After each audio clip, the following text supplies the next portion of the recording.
在我们这里打枪，我们都有看到了。我是在山区佤邦出生的。逃离了战火中的缅北掸邦，我们来到了缅甸北部最大的城市曼德勒。曼德勒是仅次于仰光的缅甸第二大城市，曾经经济繁荣，但近年来缅甸北部战乱不断，曼德勒经常受到战争的影响。在2024年，中国驻曼德勒大使馆也遭遇袭击。曼德勒生活着40到50万华人，当地很多缅甸人也讲中文。我们来到了当地的唐人街，做生意的华人都会讲中文，甚至在唐人街还出现过武装交火的情况。因为时局不稳，很多华人老板6点就收摊，也告诉我们早点回到酒店。在缅甸，抓兵役的情况经常出现，如果年轻人不想服兵役，则需要付出一定的费用。虽然曼德勒时局不定，但仍旧有很多中国人在此谋生。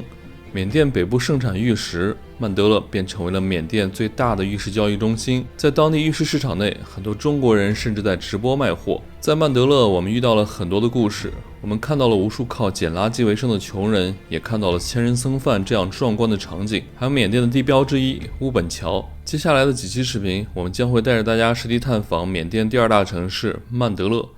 下面开始我们今天的旅行。大家好，我是狒狒，我们正在背包环游东南亚。现在我们在缅甸的第二大城市曼德勒。今天是我们到曼德勒的第2天了。前几天在掸邦玩得太累了，每天的日程排得比较紧，所以呢，今天我们在酒店休息了大半天。现在已经是下午的4点多了，我们才刚刚出酒店。准备带大家去逛一下曼德勒的市中心。我们是昨天晚上刚刚到曼德勒的，其实到现在为止呢，我还没有完全搞清楚曼德勒的市中心在哪里。我们看了一下地图哈，在中间的那片区域有一个唐人街。一般来说呢，一个城市的唐人街那里应该是比较热闹的，所以我们准备去那儿逛一下。那个位置距离我们的酒店有大概2.5公里，我们准备坐一个出租车过去。我们拿 Grab 叫了一个突突车，正好可以坐3个人，我们3个坐。那我坐边上，你坐中间。我坐中间吗？好。哦，你好。你好。哇，你会说中文啊？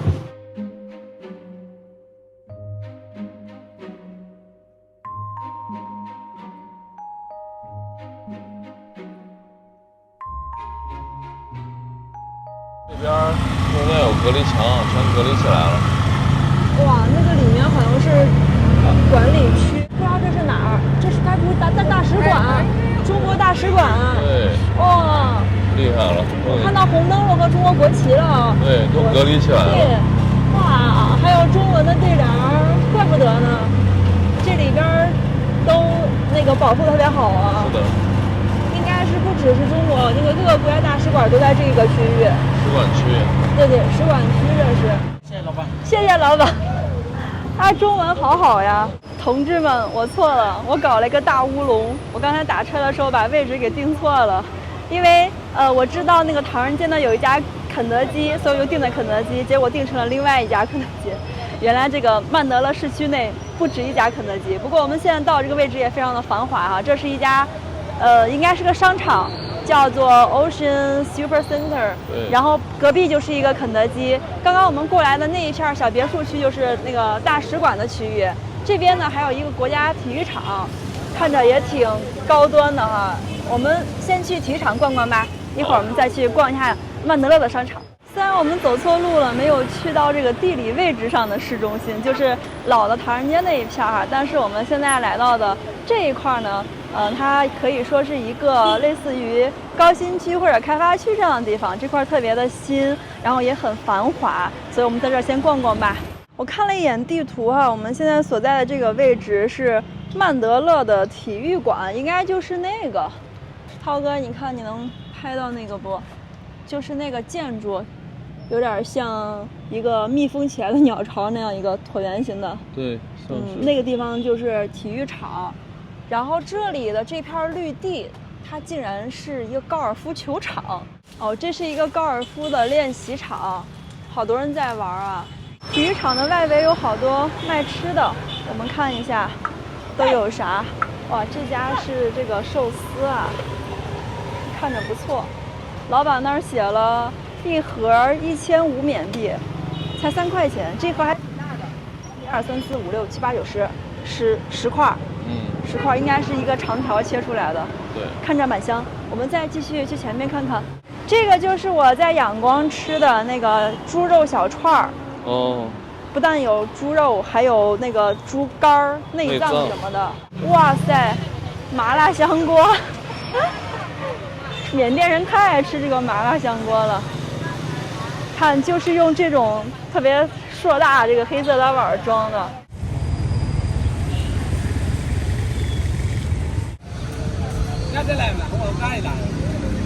给大家看一看缅甸第2大城市曼德勒的 KFC， 也是人潮涌动啊，里面都没有空位，人好多。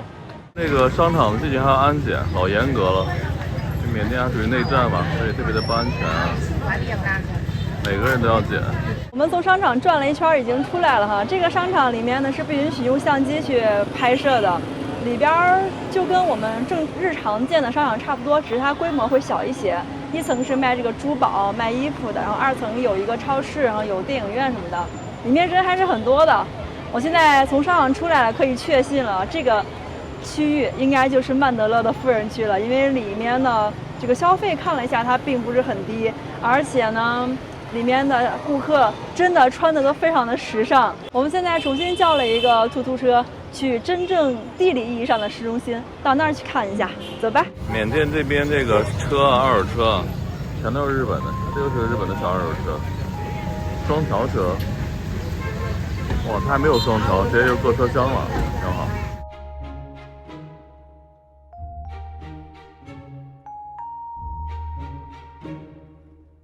哇，这么多摩托车在排队加油啊！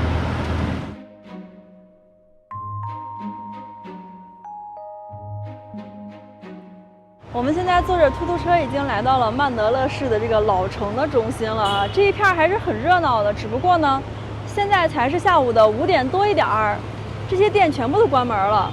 这个白天应该是非常热闹的，你看这条街上有这个卖珠宝的，有金店，然后那边有一个特别大的数码城，叫 Unique， 然后我看到里面有卖 OPPO， 卖那个苹果电脑的、华数，感觉还挺多的。然后隔壁呢是几家这个手机店，三星、OPPO， 然后华为、小米、vivo， 怎么都关门了？是的，一般情况下5点多不是才正好做生意的时间吗？它关的也太早了。其实这个位置呢，白天应该是非常热闹的。可以看到这边还有一家肯德基。我们旁边是有一个商场的，但现在关门了，过不去了。你就到这个超市转一转，叫 Ocean Supermarket Super Center， 它时间居然是早9到晚9，是我们在缅甸这么久见过的营业时间最长的一个地方了。这个超市好大呀，这光收银的这排柜台就有10好几个了。里面还有卖衣服的，这个应该是那种连商场什么在一起的那种大型超市吧？对，这家超市的衣服好便宜啊！我们刚才看到了这种棉麻的短袖，竟然只需要8500缅币，也就是17块多，不到18块人民币一件。这个还有个8000的，好便宜，也就17块钱。对，一件衣服。没有想到啊，我还以为这种大商场下面的这个东西会贵一些。对，其实还可以。感觉那种不发达国家，它这个轻工品还是特别便宜，尤其这种手工品。因为缅甸的那个纺织工业是很发达的，这个国家的4大支柱产业之一就是纺织业，以及还有像我们知道的玉石、矿业、旅游业什么的。我们在食品区这边转了转，我买了一个 Tipo， 我好久没吃过 Tipo 了，是那个蛋黄饼干，特别的好吃，我在国内总吃的。我看看这边还有什么，还有一些中国的商品啊，蟹黄蚕豆和原味的青豆，哇，厉害了！这是狒狒最爱吃的呀，给狒狒拿一个。蟹黄蚕豆，这多少钱？2700，还行。2700，那有点贵是吧？不过还是进口的，这个在国内一般卖5块，然后这边大概也就5块多一点，差不多的价格，还可以。我们在超市看到了西瓜的价格，我真的已经惊呆了。这个西瓜多少钱呢？看这里，这么大的西瓜啊，价格是3200缅币，这个价格差不多就是6块多一点人民币。对，是1公斤吗？不是的，是一整个，给大家看一下啊，我的手抱一下，一整个，这个瓜超大，你都抱最不动了。少也有个10几斤吧，甚至不止。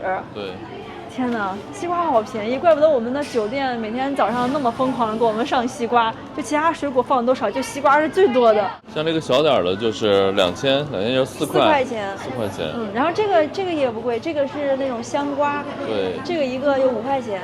我觉得这个缅甸的水果在整个东南亚来说，价格是非常炸裂的，比什么越南、柬埔寨、泰国都要便宜。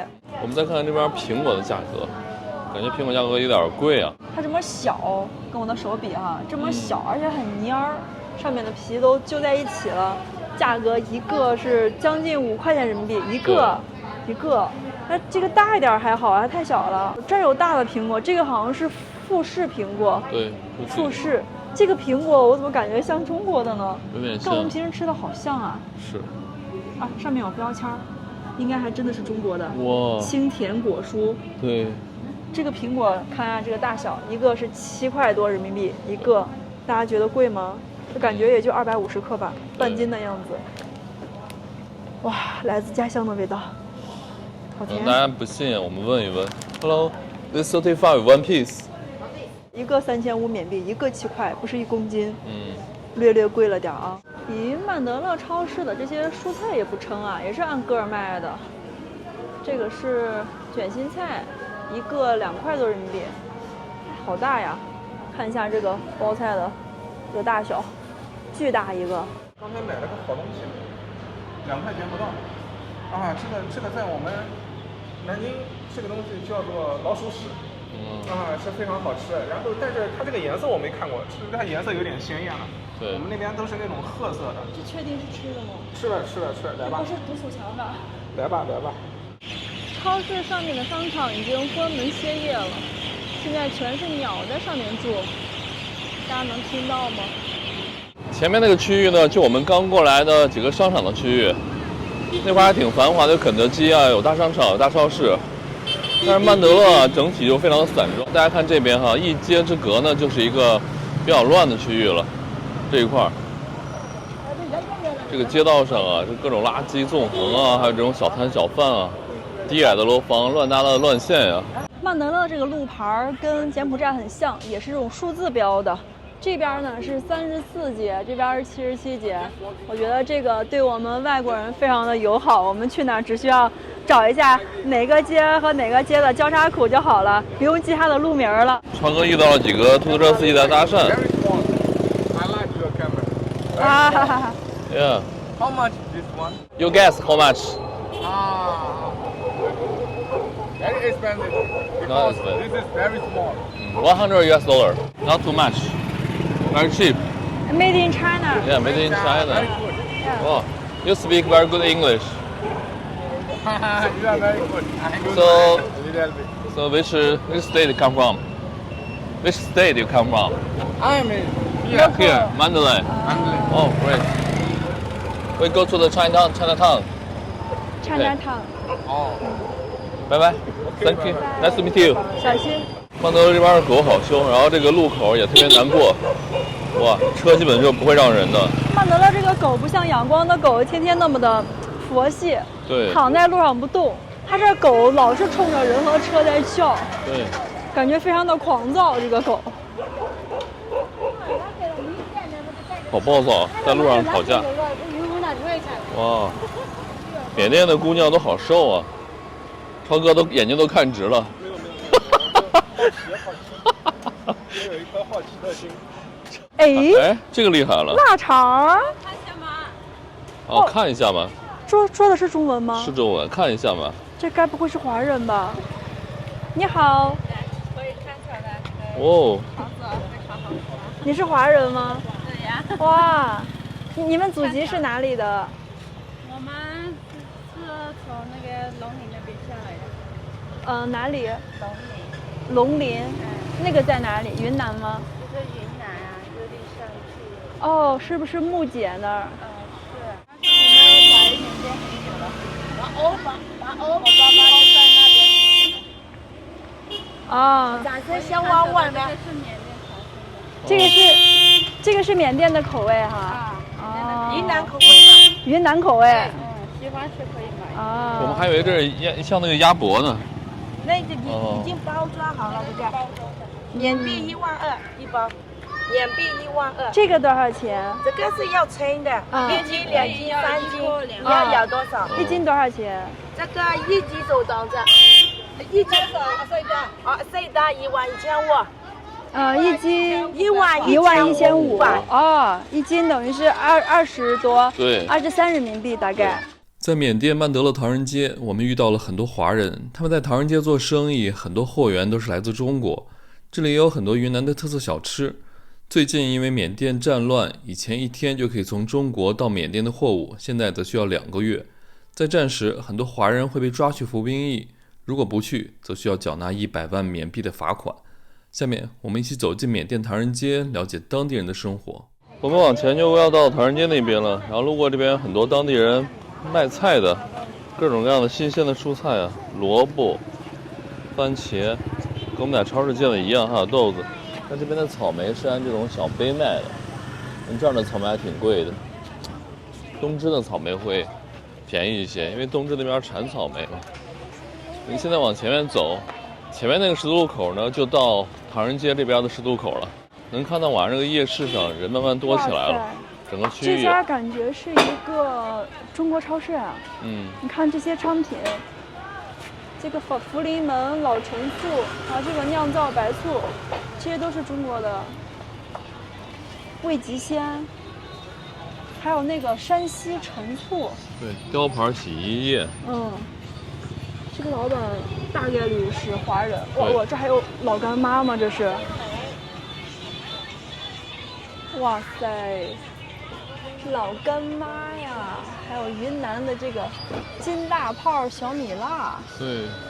哇，午餐肉，可以100%确定了，这个肯定是华人老板。你看这边还有好多的蚊香，还有蜡烛。中文的对联。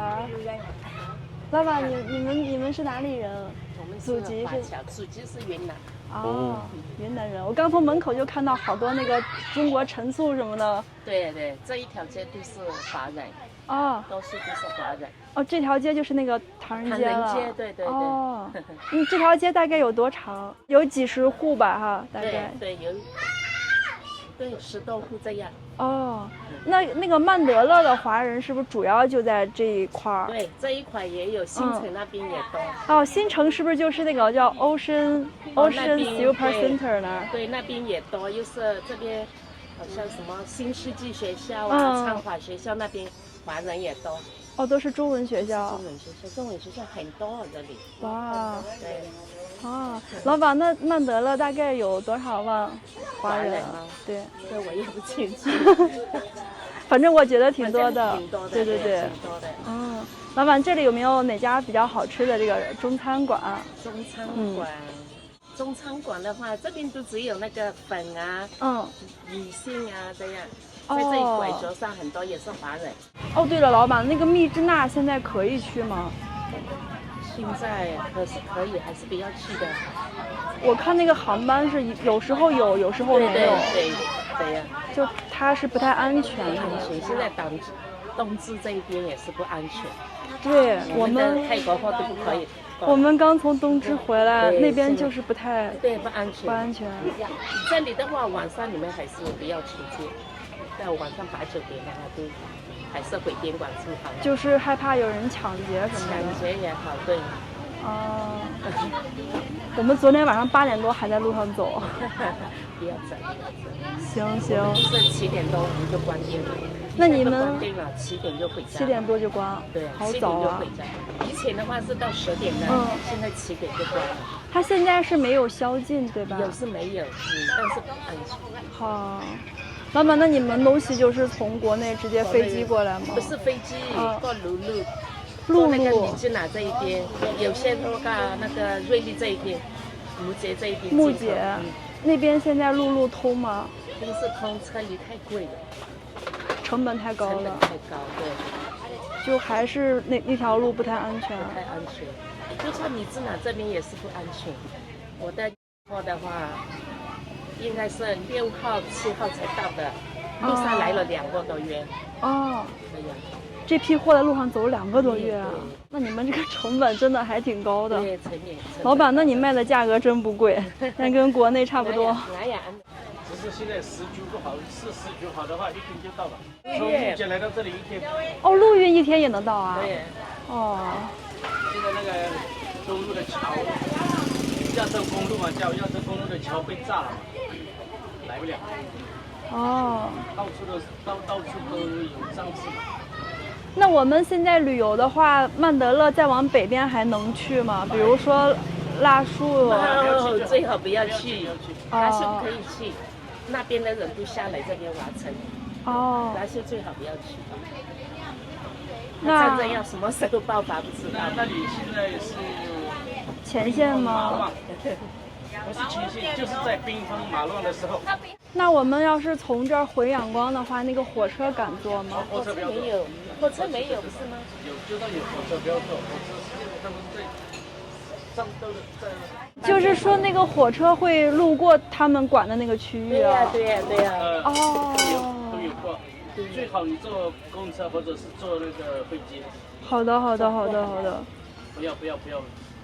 那个蒲甘可以去是吧？大家应该可以现在。现在我们缅甸的时局的话，哪里可以我也不敢讲。他要一天一个情况是吧？对，一天一个情况。如果你去没有遇到什么事，没有事。对，我明白。很多事情是突发的嘛，因为他们的军事谁也不知道。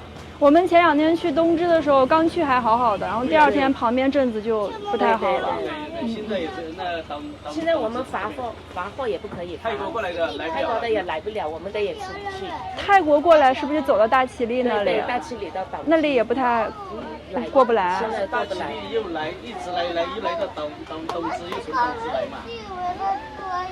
还有一条是从庙底那边进仰光嘛。对，妙瓦底毛淡棉那边。对，那边也乱，这边也乱。毛淡棉也乱哦。庙底乱。好吧，老板，那你们注意安全。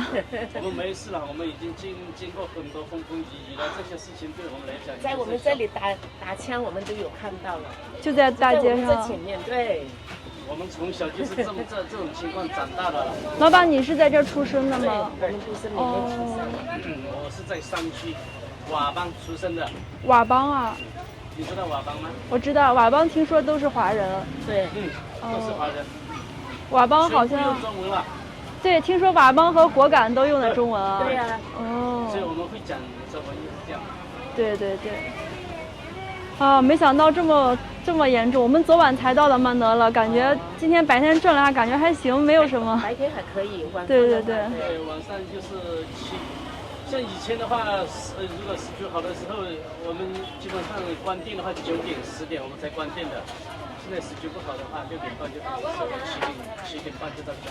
你们住的离这儿远吗？不远，很近。好的，那我们去吃饭，然后赶快回酒店了。你们也注意安全，谢谢。没有问题的。好的，谢谢老板。好。华人的话，他们被抓到了怎么样的话，大不了出一点钱，他们不会叫去当兵。那我们游客不会抓吧？你们的话要抓的话，他看你是外国人的话，很多是不会抓的话，大不了他就是会要点钱。好的。我们华人就是100万一个人，100万缅甸钱。那也很多啊，100万差不多要2000多人民币啊。对。我的天哪！老板，你被抓到过没有？没有，像我们这个年龄不抓了。那年轻小伙呢？年轻小伙要注意。然后就要拿钱去换。对。我的天。像在泰国那边的话，最起码我们缅甸的年轻人到那边去的话，400万人年轻人，在泰国400万年轻人，就是为了避免去上战场。有一些是逃兵，有一些是不想上战场，有一些是反政府的大学生。基本上在我们缅甸现在也搞这个知识分子，都很少在缅甸了。都是跑到外国去了，在中国的话有100多万吧，我们缅甸的年轻人到那边去了100多万。在云南吗？在云南。哦。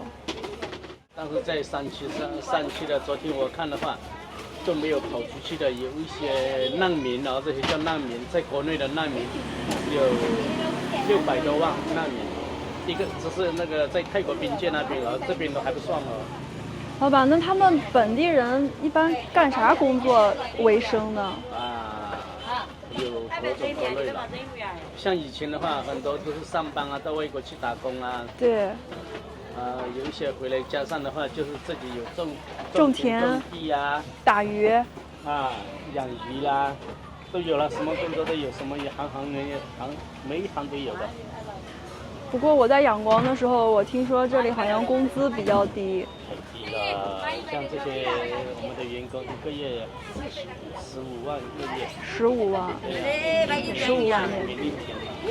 缅甸钱这2年好像贬值比较多啊。这里的大米为什么那么贵？我在仰光看到还挺贵。10多万一袋吧，就因为有战争啊，种田种地的人都种不了了。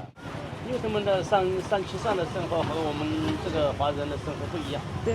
我们华人的生活在这边的话，都比较每一家都是要吃好。对。吃好喝好是肯定的。他们在山区上的话，他们一个家庭的话，用我们缅甸钱来讲的话，一个家庭5000块钱基本上够用了。多的了，这样子。就好多口人。对，好多口人，一个家庭就是6、7个人，这样的话就5000块钱就够了。那我们就赶快去那儿买点吃的，然后我们也回去了。好，我们这2天有时间可以过来找你聊聊天。可以。好，再见啊，老板。我刚刚从那家华人超市出来了，买了一点榨菜和我们平时喜欢吃的零食。我刚刚跟老板聊了一下哈，老板呢是出生在缅甸的祖籍云南的华人。老板跟我说呢，最近缅甸的局势，特别不好，可能比我们想象的还要差。我只能说，我们最近在缅甸的这些旅程真的是足够的幸运，没有碰到特别不好的事情。但是也能感觉到现在的局势是一直在收紧，一直在变严峻的。刚刚老板说呢，他们的这个货物一直都是从云南通过木姐口岸，然后再通过这个密支那一直运到曼德勒的。以前只需要1天，现在2个月的货都到不了，因为路上的这个铁路、公路什么全都被炸掉了。包括从这个金三角那儿通过大其力，再通过这个善邦过来的也不行。就包括老板说，我们前2天去的这个东支。情况也是非常的差，我们还好，我们待在东支的市区，没有往边上的那个郊区和山区里面去，那些地方全部都在交火。我只能归结于我们比较幸运吧。所以说呢，大家最近还是不要来缅甸这里旅游。我觉得现在的缅甸就只适合我们这种非常有旅行经验的人来，就这呢还都要时刻去注意。本来我们在这儿逛的时候，因为刚才到这个唐人街的时候还是白天，觉得一切还岁月静好。但老板跟我这样子聊完之后呢，我看老板现在已经在关门了，准备回家了。这会儿才是晚上的6点半，老板就要打烊了。老板说了之后，我觉得确实是此地不宜久留了。我们现在去前面那块儿有个市场，我们吃点东西，然后马上就回酒店吧。这边相对来说，6、7点还好，就8点以后就非常危险了。果然像狒狒说的一样啊，这边很多家都开始打烊了。超哥呢？超哥别丢了。超哥好像去夜市了。在前面。吓死我了。那我们今天晚上就不到处乱逛了，然后这正好有一个唐人街夜市。对。我觉得可能会碰到我们中国的小吃，我们就在这儿解决晚饭，然后就回酒店吧。我去找一下超哥，我还以为你不见了，吓死我了。我刚才看了一下，这条唐人街夜市大概也就不到100米的长度，有个那么10几家的这个铺位。我刚看了一下啊，这里的这个菜单竟然有中文。我们在东南亚逛了这么多夜市，很少能看到华人或者说这种中文的菜单。你看这家就是很云南的这个菜单，猪脚饵丝、炖鸡饵丝，然后那边的这个砂锅饵丝、砂锅米线，就真的感觉可能是那个祖籍云南的华侨开的。对，我们再去看一下隔壁。这家也是华人开的，叫蓉蓉饵丝店，卖的跟隔壁那家好像差不多，砂锅米线、砂锅粉丝、砂锅猪脚，这个蓉蓉这个名字一听就是华人。我们再去前面看看吧。生意是真好啊，这家，哇，里外里几层做的都座无虚席啊。这个也是哎。那个老板在说中文啊。客户都是中文吗？对。老板，你们是华人吗？是。哦，这全都是那个云南的小吃啊。有猪脚。猪脚。啊。鸡脚。看起来好香啊！这是猪脚和饵丝吗？对呀。哇，看起来好香啊！上面还有鸡脚，我现在不知道吃什么。看起来真香。调料也好多呀，有各种肉丁啊，还有什么的。牛肉、鸡肉。对，跟我们在云南吃的一样啊。哦，感觉你们这儿料还更多一些。对。我们看一下菜单，挑一下吃啥。我好想吃那个猪脚饵丝呀，看起来贼好吃。还有个叫排骨饵丝。对。砂锅米线，砂锅饵丝，不错哎。咱们要一个砂锅米线，再要一个猪脚饵丝。好的。咱俩一起吃，怎么样？好。老板，我们要一个炖排骨饵丝，一个猪脚饵丝，还有一个砂锅米线。老板已经开始给我们做饵丝了，我们都没有问价格，直接就让老板上了。但是缅甸这里呢，首先物价不高，其次呢，我们在这儿碰到的华人都特别好，不会因为我们是游客就怎样，所以就放心的直接吃吧。那个多少钱？排骨的6000，这个呢？一样的。哦，我的也好了，我的是猪脚的，6000也就是个12块多人民币，哇，好便宜啊！12块多人民币，你看。这么多的猪脚，感觉都有半只猪脚了。感觉我的这个猪脚饵丝也来了，哇，它真的好便宜啊！12块人民币，我尝一下。超哥说这个不像饵丝，我尝尝它是什么味儿的。这量还挺大的，这个饵丝给的也挺多，猪脚也挺多。我觉得就是饵丝呀，超哥，只是它切的比较细，但是你细细的去尝，它还是那种比较黏腻的感觉，就不像那个米线是那种爽滑的，这个是吃起来就是黏黏的，是饵丝。你看，比我们在云南吃的饵丝细了好多，在云南吃的那种好像是9叶那么宽啊。我们的晚饭上齐了，老板还给我们送了一份自己做的这个泡菜，这个味道很好，我刚尝了。这个是文涛的砂锅米线，鸡肉的。鸡肉的，这里面菜不少呢，还有西兰花。这个是我们点的一份豆腐，云南豆腐还挺有名的哈。我们之前在那个哪儿建水那儿吃那个豆腐特别香。我们刚刚了解了一下啊，我们这个老板他们是祖籍海南的，但是做的这个饵丝也是很棒的。文涛又要了一碗猪脚的。我这碗猪脚的已经快要结束了。我觉得缅甸的东西也没有很便宜啊。它是走中国来的吧？车厘好贵耶。哦，就这些水果，很贵。贵，车厘贵，带费贵。那他们本地人一个月15万工资，够不够吃饭？他不是一个人做，比如说家里有4个人。4个都要出来做，还可以，那个吃饭全部在家包了，普遍都在家包了，不出来吃，不出来吃，全部包了，不吃干净了，这个15万，这样子，我觉得缅甸的大米好像挺贵的，贵，大米现在是16万一袋。但是这里不是产大米吗？为什么大米这么贵？国家不好，不可以种，全部跑完了吗？没有人种地了。种地啊！明白了。为了这样，买那个泰国米吃了吧？现在买泰国米吃了。糯米啊，都是用泰国的嘛。那农田就荒掉了，没有人种了。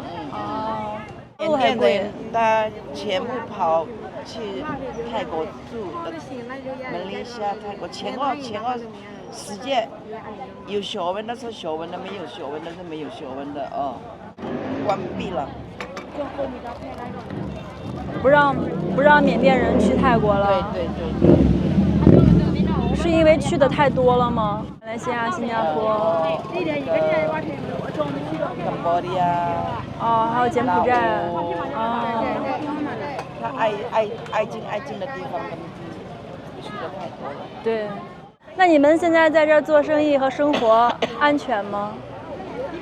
也没有么安全的啦，随时都是还是一下一样过这样。曼德勒是不是还相对安全一点？比别处安全一点。比周围安全。阿姨，你做那个酸菜真好吃。啊，泡菜、酸菜。你们几点收摊呢？9点。9点，那还可以。我刚才看到那个华人超市，老板说7点就准备收掉了。哦。他说也没有人吗？没有人了。然后那个老板说现在时局也不太好，就早一点收了。我们吃完饭往回走呢，忽然听到前面砰的一声，我们吓了一跳，以为是爆炸了还是咋回事呢？声音特别大。对，刚才我们看到有4、5个缅甸男青年站在路上突然不走了，然后我说怎么了，他跟我说砰，我吓死我以为是爆炸了，后来他跟我说是2个车碰了一下，我说那没关系。哦，好像人没事啊。对，就是车撞了一下。哇，怎么一股糊？保险杠掉了，一股糊的味道。哦，保险杠全掉了，等于是。我们现在在往酒店走的路上哈，这个曼德勒的晚上没有路灯的，然后这一片呢，好像也停电了，看很多人家的那个发电机都在工作。我们现在路过了一户，感觉是个大户人家，很有钱的样子啊。然后我们观察了一下，他们家应该是华人，因为门上贴的是这个一帆风顺这个对联儿。哇，这家好有钱，院子停了2辆车，门口还有2辆车。家里这个房子大概是3层啊。你看这个门口就是自己家的这个发电机 ，Power Star， 这个是那个加油的发电机。对，然后他们应该还有那个太阳能的，因为这会儿这个没有在工作中啊，是有别的发电渠道的，不错。还有这家这一排感觉都是这个富人区了，这一溜你看。刚刚我们在那个唐人街吃饭的时候，有几个老板说他们在这儿做生意，然后家都在前面，我觉得可能就是这一块。这边一看的这个，装饰打扮啊，很多都是华人的家庭。缅甸这边的这种隔离带哈，老多了，就前面这种隔离的障碍物。这个单位又不知道是什么政府还是军队的单位，门口都放了一层这个隔离桩啊，这儿还有呢，老危险了。所以走在缅甸大街，感觉任何事都不安全。嗨。